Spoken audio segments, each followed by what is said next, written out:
Evening বন্ধু, তৌতীর্থ রান্নাঘরে আমাদের সবাইকে স্বাগত। আজকে সন্ধ্যের সময় একটু কী খেতে মনে হচ্ছে বলুন তো? একটু চপ ভাজি, চলুন নিরামিষের চপ। তাই আলুটাকে আমি সেদ্ধ করে নিয়েছিলাম আর নুন মাখিয়ে রেখে দিয়েছিলাম।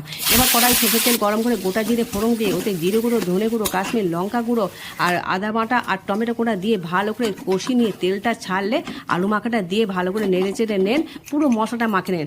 এবার লেড়ো গুঁড়ো আর এই মেথি পাতা এগুলোকে দিয়ে দেন ওর মধ্যে, ওটাকেও ভালো করে মাখে নেন। এবার আধ ভাঙা বাদাম আর ভাজা মশলাটা ছড়িয়ে ওটা ঠান্ডা হতে দেন। লেবু গুঁড়োটা দিলে একটু আলুটা শক্ত শক্ত থাকবে, চপটা বানাতে সুবিধা হবে।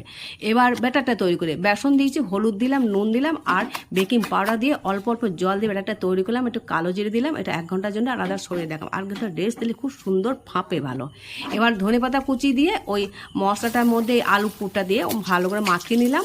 এবার একটা একটা করে চপে তৈরি করে ব্যাটারে ডুবিয়ে ওই সাদা তেল গরম করে ওর মধ্যে ভেজে ভেজে সবগুলো তুলে নেন।